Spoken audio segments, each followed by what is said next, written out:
푸틴은 크림반도와 러시아를 연결하는 육로를 남부 우크라이나에 구축했습니다. 러시아 군대는 이 다리를 통해 수많은 연료, 탄약, 수만 명의 병력을 운송하며 우크라이나 방어선을 끊임없이 압박하여 그 영토를 유지하려 했습니다. 러시아 전쟁 기계는 이 도로와 철도 네트워크에 전적으로 의존했지만 그대가는 맞대했습니다. 수백만 명의 군인과 수십억 톤의 탄약이 모두 사라졌고 이제 우크라이나가 러시아의 거대한 방어선에서 가장 약한 지점인 오리히우 토크마크 축을 발견했기 때문에 그 육로가 곧 폐쇄될 것입니다. 이 우크라이나의 단검은 멜리토폴과 바다로 이어지는 가장 짧고 취약한 경로를 찔러 러시아 지휘관들을 공황 상태로 몰아넣었습니다. 먼저 지도에서 상황과 지난 30일간의 대가를 살펴보겠습니다. 우크라이나의 남부 진격은 더 이상 멈출 수 없습니다. 서부 자포리자, 특히 오리히우 축을 따라 노보야코블리우카, 루키아니우카, 프리모르스케의 중요한 구역이 러시아로부터 탈환되었습니다. 이 지역들은 러시아의 깊은 방어 네트워크의 최전선 장벽이었습니다. 동시에 우크라이나는 훌리아이폴레 축에서 가장 활발한 단계를 경험하고 있습니다. 테르노베와 노보호리호리우카 주변의 진역으로 두 군데 사이의 위험한 회색지대가 이제 완전히 키이우의 통제하에 있습니다. 여기서 주목해야 할 가장 중요한 군사적 세부사항은 이것입니다. 그들은 평범한 부대를 상대하고 있는 것이 아닙니다. 이 지역을 방어하는 것은 러시아의 저18 혼성군입니다. 그러나 현장 보고에 따르면 저18군은 완전히 직역 능력을 상실하고 사실상 정체된 상태입니다. 우크라이나의 꾸준한 추진력은 그들이 크림반도로 이어지는 주요 보급선에서 몇 번의 전술적 교약만 남았음을 분명히 보여줍니다. 붕괴는 단계별로 계획되고 있습니다. 그러나 이 다리를 끊는 것은 단일 지점에서 자사의 공격으로 달성할 수 없습니다. 여러분은 세계에서 가장 지배가 많은 지역에 직면해 있습니다. 그래서 우크라이나군 지도부는 이것을 어떻게 해결하고 있습니까? 그들은 러시아 예비군을 무너뜨리고 지휘 구조를 마비시키기 위해 완벽한 3중 동시 공격 교리를 실행하고 있습니다. 이 교리의 세 가지 기둥을 살펴보겠습니다. 첫 번째는 오리히우 로보틴의 축입니다. 이것이 주요 공격입니다. 이는 가장 힘들고 강렬한 기갑 공격으로 직접 남쪽으로 토크막을 향해 궁극적으로 멜리토폴을 목표로 합니다. 우크라이나의 중무장 기계와 여단은 이 축을 따라 집중되어 있습니다. 두 번째는 플라이폴리 축입니다. 이것은 지원 및 기만 공격입니다. 이는 남동쪽으로 진역하여 러시아의 물류선을 차단하는 것을 목표로 합니다. 러시아가 주공격을 막기 위해 병력을 서쪽으로 이동시키면 동쪽의 압박으로 인해 전선이 붕괴됩니다. 세 번째는 드니프로 헤르손 공세입니다. 이것은 심리적이고 전술적인 압박입니다. 우크라이나 군대가 대규모 기갑 부대로 드니프로 강을 건너지 않더라도 지속적인 순육 양용 작전과 특수부대 침투를 통해 강둑을 따라 러시아 군대를 높은 경계 상태로 유지합니다. 제98 공수사단의 드론 조종사들이 헤르손 방향으로 우크라이나 군대를 공격하려고 시도하고 있습니다. 이것은 사단을 남쪽으로 재배치할 수 없다는 것을 의미합니다. 이 세 갈래의 동시 공격은 러시아 지휘 구조 내에서 의사결정 과정을 마비시키고 있습니다. 러시아군은 현재 도네츠크의 요새와 이 세 가지 별도의 돌파 시도를 동시에 방어할 수 없습니다. 그렇다면 러시아 방어선에서 가장 약한 지점은 어디일까요? 오리히우 토크마크선은 러시아 방어에서 가장 약한 보리입니다. 이 위치는 우연히 선택된 것이 아닙니다. 이곳은 육로다리의 중심으로 가는 가장 짧은 경로입니다. 우크라이나 지휘관들은 이 지역을 2023년 반역 동안 시험하며 지형과 러시아 방어 반응을 분석했습니다. 이제 그들은 훨씬 더 많은 경험과 향상된 전자전 능력, 그리고 레이저처럼 집중된 목표를 가지고 돌아왔습니다. 목표는 도시 중심을 점령하는 것이 아닙니다. 군사 논리에서 도시는 상징입니다. 도로는 생명입니다. 궁극적인 목표는 멜리토폴 주변의 M14 고속도로와 평행한 철도망, 즉 절대적인 병목 지점입니다. 우크라이나군은 고속도로에 물리적으로 발을 들일 필요가 없습니다. 부대가 M14 고속도로를 곡사포와 FPV 드론으로 사격 통제해 두는 순간 게임은 끝납니다. 화력 통제란 그 경로를 지나는 모든 러시아 연료 탱커와 탄약 열차를 즉시 타격할 수 있음을 의미합니다. 그러나 우크라이나 지휘관들은 고속도로의 아스팔트에만 집중할 만큼 좁게 생각하지 않습니다. 현재 지상 군사 데이터에 따르면 우크라이나는 대규모 중거리 타격 작전을 수행하고 있습니다. 우리가 육로라고 부르는 것은 단순한 아스팔트 구간이 아닙니다. 그것은 이를 유지하는 창고, 통신선, 에너지 시설, 그리고 방공망으로 구성된 거대한 유기체입니다. 현재 우크라이나는 이 유기체의 신경계를 차례적으로 해체하고 있습니다. 토크마크의 에너지 인프라, 베르디안스크의 대규모 물류 창고, 에네르호다르의 통신탑이 체계적으로 지도에서 사라지고 있습니다. 2026년 3월 18일에 우크라이나군이 단일 작전 시리즈에서 타격한 목표들을 보십시오. 부크 M1 방공 시스템 2대, 대규모 연료 및 탄약 저장소 2곳, 샤헤드 드론을 제어하는 데 사용되는 네트워크 통신탑 2개, 그리고 중요한 위성 통신 인프라.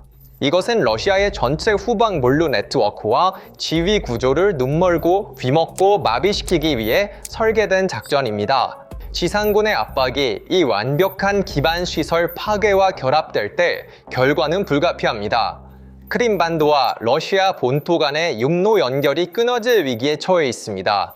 물류 흐름이 멈췄지만 이 물류 마비는 훨씬 더 큰 지상 공격의 서막에 불과했습니다. 우리가 현장의 전술 데이터를 깊이 살펴보면 단순한 국경 변화라기보다는 복잡한 궁합적 경이로움처럼 보입니다. 우크라이나의 최근 공세는 드니프로페트로우스크와 자포리자 지역이 교차하는 중요한 전선에서 큰 격변을 일으켰으며 그 길이는 1100km에 이릅니다. 이 지역에서 수개월 동안 교착 상태에 있던 참호 전쟁의 현장이었던 400제곱킬로미터 지역의 해방은 작전 균형이 어떻게 순식간에 뒤집힐 수 있는지를 보여줍니다. 이 징역은 단순한 무력에 의한 것이 아니라 고도의 정밀한 정보와 기술 적응에 기반을 두고 있습니다. 스켈리아 대대와 같은 정예 부대는 200명의 소규모 고기동 팀으로 밀집한 러시아 방어선을 돌파했습니다. 테르노베와 같은 전략적 위치는 3일간의 치열한 전투 끝에 팔환되었습니다. 키이우 인디펜던트의 보도에 따르면 이 단일 제한 범위의 지역 작전에서만 600명 이상의 러시아 군인이 무력화되었습니다. 징역은 케르노베에만 국한되지 않았습니다. 우크라이나군은 기세를 몰아 오레스토필, 올렉시이우카, 노보흐리호리우카 마을을 신속히 정리하며 통제권을 확장했습니다. 그들에 맞선 러시아의 58번째 혼성군단은 이 갑작스럽고 조직적인 충격패에 맞서 자리를 지키지 못하고 후퇴했습니다. 러시아 부대는 몇 달간의 격렬한 포격과 막대한 사상자를 감수하며 강을 건너 이 지역을 지키려 애썼으나 이제는 같은 강을 혼란스럽게 후퇴해야만 했습니다. 드니프로페트로우스크주의 거의 완전한 해방은 러시아가 이 지역에서 작전상의 깊이를 잃었음을 의미합니다. 그래서 몇 달 동안 엄청난 대가를 치르고 유지되던 이 영토들이 몇 주 만에 어떻게 선바뀜이 일어났을까요? 그 답은 기술적 맹점과 전술적 적응 부족의 조합에 있습니다. 2026년 2월 초 러시아가 전장에서의 핵심 통신부터 드론 공격까지 불법적으로 사용하던 스타링크 터미널이 갑자기 오프라인 상태가 되었습니다. 그들의 통신이 끊겼습니다. 그들의 협조가 무너졌습니다. 그들은 완전히 눈이 멀었습니다. 우크라이나는 즉시 이 기회를 활용하여 12명에서 60명으로 구성된 헌터 스쿼드 전술을 배치했습니다. 정찰 드론이 목표를 식별하고 FPV 드론이 첫 번째 공격을 가했으며 이후 사냥소대가 소탕 작전을 완료했습니다. 이 식별 공격 소탕 사이클은 몇 분 만에 완료되어 러시아 부대가 무슨 일이 일어나는지 알아차리기도 전에 무력화시켰습니다. 상황의 중대함은 95 공수 돌경교단의 대대장의 말로 완벽하게 요약됩니다. 우리는 눈과 안개의 엄호 아래 적의 후방에 침투하여 그들의 정찰 드론을 파괴했습니다. 그들은 더 이상 전선에서 무슨 일이 일어나고 있는지 볼 수 없었습니다. 우리는 약 60명의 러시아 병사를 포위했습니다. 그러나 가장 인상적인 세부 사항은 이것이었습니다. 낙하산 부대가 지나간 러시아 진지는 일주일이 지나서야 자신들이 포위된 것을 깨달았습니다. 이 전장의 깊은 침투는 단순한 지역 후퇴가 아니었습니다. 전쟁연구소가 제공한 현장 보고서와 위성 정보에 따르면 우크라이나의 움직임이 러시아가 몇 달 동안 준비해온 2026년 봄과 여름 공세 계획을 방해하고 있습니다. 모스크바가 포크로프스크, 리만, 자포리자축을 따라 대규모 돌파 작전을 위해 구축한 전략적 모멘텀은 남부에서 발생한 이 갑작스러운 위기로 인해 크게 소멸되었습니다. 전선의 한 지점에서 이렇게 깊은 붕괴가 발생하면 방어선을 안정시키기 위해 최정예 부대를 희생해야 합니다. 러시아 지휘부는 이 거대한 틈을 막기 위해 남쪽의 공백으로 VDB 공수부대와 해병대를 이동시킬 수밖에 없었습니다. 이 부대들은 포크로프스크와 리만 방향에서 계획된 봄 공세의 주력 부대가 될 예정이었습니다. 이제 그들은 남쪽에서 소방수 역할을 하고 있습니다. 그리고 도미노 효과로 남쪽 방어를 강화하기 위해 이동된 모든 부대는 도네츠크에서의 공격 계획을 약화시킵니다. 한 지역에서 부대를 이동시키면 다른 지역의 방어가 소홀해집니다. 문제는 러시아 예비군의 고갈로 끝나지 않았습니다. 우크라이나 군대는 새로 확보한 이 400제곱킬로미터 지역을 러시아를 위한 거대한 함정으로 만들었습니다. 과거의 실수를 피하기 위해 키이우는 이 지역들에서 대규모 공합적 노력을 시작하여 계층화된 콘크리트 요새를 건설했습니다. 새로 구축된 위치의 전선은 포병 배터리와 FPV 드론이 통합된 완벽한 사망 구역으로 변모했습니다. 지형의 좁은 통로와 강바닥은 러시아의 방역을 죽음의 기계로 끌어들이도록 설계되었습니다. 우리는 미르호로드 주변에서 우크라이나의 드론 전쟁 개념의 결과를 보고 있습니다. 2월에 러시아 통신 안테나 40개가 파괴되었습니다. 3월 첫 주에 22개가 추가로 제거되었습니다. 러시아의 드론 네트워크는 체계적으로 해체되었습니다. 같은 개념이 이제 재탈환된 400제곱킬로미터 지역 전반에 적용되고 있습니다. 영토를 탈환한 후 우크라이나는 그것을 난공불락의 요새로 변모시키고 있습니다. 러시아가 드니프로페트로우스크에서 거의 완전히 추출되면서 공급망에 치명적인 균열이 생겼습니다. 물류선이 남쪽으로 밀리면서 크림반도와 마리우폴 사이의 중요한 공급 통로가 HIMARS와 ATACMS 미사일의 사정권에 완전히 들어왔습니다. 연료와 탄약을 운반하는 호송대는 이제 앉은 오리 신세입니다. 강을 건넌 러시아 군대는 임시 부결을 통해 보급품을 확보하려고 시도하면서 우크라이나 드론에 의해 하루 24시간 공격을 받고 있습니다. 물류의 차단은 병력 교대와 부상자 대피를 불가능하게 만들어 전선에서 불복종의 연쇄 반응을 일으키고 있습니다. 이 전장에서의 후퇴는 크렘린의 가장 큰 비밀을 드러냈습니다. 러시아는 싸울 병력이 부족해지고 있습니다. 전쟁 초기에는 빈곤 지역에서 급여를 주고 병사를 모집하는 모델이 효과적이었지만 이제는 무너지고 있습니다. 데이터가 너무 명확해서 숨길 수 없습니다. 오픈소스 정보 플랫폼의 데이터에 따르면 러시아 방위기구는 2025년 12월에 27,400명의 새로운 병사를 시스템에 모집했지만 전선에서 33,200명의 병사를 잃었습니다. 2026년 1월 수치는 더욱 실망스럽습니다. 22,000명의 신병을 모집했음에도 불구하고 전장에서의 사상자는 36,600명을 초과했습니다. 이 오랜 전쟁에서 처음으로 군대의 손실이 새로 들어오는 신병수를 지속적으로 초과하고 있습니다. 군대는 급속히 인구 붕괴로 향하고 있습니다. 이 지속 불가능한 상황을 유지하는 경제적 비용은 엄청납니다.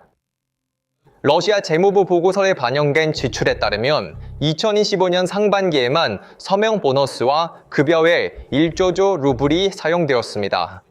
그러나 재정이 고갈되기 시작하면서 천문학적인 인센티브 패키지가 원래 금액의 10분의 1로 급락했습니다. 돈이 떨어지자 자원봉사자 유입도 사라졌습니다. 현재 전선에서 사망하거나 부상당한 러시아 군인의 평균 연령은 46세에서 52세 사이로 상승했습니다. 자체 병력이 줄어들자 크렘린은 128개국에서 온 18,000명 이상의 외국 용병으로 참호를 채우고 있습니다. 네팔에서 쿠바까지 중앙 아프리카 국가들에서 시리아까지 다양한 지역에서 모집된 이들은 종종 언어를 이해하지 못하고 충분한 군사 훈련을 받지 못했으며 지형에 익숙하지 않음에도 불구하고 첫 번째 공병 물결에서 인간 방패로 사용됩니다. 게다가 국내에서 복무하는 젊은 징집병들에 대한 대우는 점점 더 가혹해지고 있습니다. 법적으로 국경을 넘는 작전에 보내져서는 안 되는 이 젊은 병사들은 심리적 압박, 위협, 행정적 강요하에 계약서에 서명하도록 강요받고 있으며 전선의 봉백을 메우고 있습니다. 전선에서 이 굴욕적인 상황의 가장 위험한 측면은 그것이 초래하는 정치적 파급 효과입니다. 푸틴은 전장에서뿐만 아니라 정치 전선에서도 입지를 잃고 있습니다. 러시아 지도부는 전쟁을 국내 대중에게 천천히 그러나 확실히 전진하는 불가피한 승리로 홍보해왔습니다. 그러나 열에서 12km 너비의 틈이 열리고 군대가 강뒤로 후퇴하면서 이 무적의 환상이 깨졌습니다. 긴급 상황에서 서방대처럼 정예부대를 한 전선에서 다른 전선으로 급히 이동시키는 것은 러시아군 지도부가 우크라이나에 완전히 주도권을 넘겼다는 것을 증명했습니다. 봄 공세의 주력으로 준비된 정예부대가 이제 남부 방어를 위해 긴급 배치되고 있습니다. 이것은 군사계획의 붕괴에 대한 공식 확인이며 이 현실은 크렘린의 북도에서 알려져 있습니다. 장군들은 그 부대를 남쪽으로 이동시키라는 명령에 서명하고 있기 때문에 알고 있습니다. 재벌들은 전쟁 예산이 고갈되었다는 것을 재무보고서에서 보고 있기 때문에 알고 있습니다. 보안 관료들은 군사 인센티브가 이전 수준의 10분의 1로 떨어진 것을 지켜보고 있으며 감옥에서 죄수들을 모아 전선에 배치하고 있기 때문에 알고 있습니다. 그리고 러시아 국민들도 서서히 이해하기 시작하고 있습니다. 한 나라가 세계 강국이 될 수 있는 능력은 지상 군사력에 비대하며 러시아가 드니프로프스크에서 철수한 것은 이 능력이 완전히 사라졌다는 증거입니다. 글로벌 에너지 시장을 재편하겠다고 약속하고 핵무기로 세계를 위협하며 유엔 안전보장이사회에서 거부권을 가진 국가가 자국 영토와 접한 마을조차 지킬 수 없습니다. 이는 외교적 신뢰도의 완전한 붕괴를 의미합니다. 모스크바의 동맹국들은 이 현실을 목격하고 있습니다. 신뢰할 수 있는 파트너이자 군사 강국으로서의 러시아의 이미지는 드니프로프스크의 진흙탕 속에서 사라지고 있습니다. 중국은 러시아로부터 무기를 구매하려는 국가들에게 자국의 무기 시스템을 홍보하며 무슨 일이 일어났는지 보라고 말하고 있습니다. 러시아로부터 S-400을 구매한 인도는 이제 이란에서 HQ-9B 시스템이 몇 시간 만에 파괴된 것을 보고 자국의 방위 조달을 의심하고 있습니다. 우리는 러시아 무기로 안전한가? 라는 질문이 뉴델리에서 리야드까지, 카이로에서 알제까지 울려 퍼지고 있습니다. 그리고 러시아가 이란을 통해 운영해온 대리 네트워크도 붕괴되고 있습니다. 샤헤드 드론은 생산 라인이 폭격을 당해 우크라이나에 도달하지 못하고 있습니다. 이러한 전술적 및 인구학적 붕괴를 감추기 위해 모스크바가 쥐고 있던 주요 지정학적 카드도 현장에서 무용지물로 판명되었습니다. 모스크바의 계산은 간단했습니다. 중동에서 발생한 미국-이란 전쟁과 글로벌 에너지 위기는 세계의 관심을 걸프 지역으로 돌릴 것입니다. 미국은 항공모함을 이란 전선에 배치할 것이고 유럽이 육아 문제로 고군분투하는 동안 우크라이나에 대한 자금 지원은 줄어들 것입니다. 한편 약화된 키예프는 러시아의 봄 공세를 견딜 수 없게 되어 무너질 것이다. 그러나 푸틴의 완벽하다고 여겨졌던 분산 전략은 세 가지 측면에서 완전히 무너졌다. 첫째, 서방의 지원은 줄어들지 않았다. 오히려 증가했다. 북유럽 발트 8개국은 이란 위기 속에서 5억 달러의 지원 패키지를 승인했다. 폴란드는 국방 예산을 국내 총생산의 4% 이상으로 늘렸습니다. 위협을 가하기보다는 이 위기는 러시아와 그 동맹국들이 세계적인 위협이라는 인식을 강화했습니다. 두 번째로 이란의 탄약 공급선이 끊겼습니다. 미국의 공습으로 이란의 군사 인프라가 파괴되면서 샤헤드 생산 라인이 전멸했습니다. 모스크바는 전쟁을 지원하던 생명줄 중 하나를 잃었습니다. 그리고 세 번째로 가장 중요한 것은 세계의 관심이 이란에 쏠려 있는 동안 우크라이나가 2026년 가중전선 마스터 플랜을 능숙하게 가동했다는 점입니다. 세계가 걸프만을 주시하는 동안 우크라이나군은 눈을 덮고 러시아 전선 뒤로 침투하여 그 중요한 400제곱킬로미터 지역을 되찾고 있었습니다.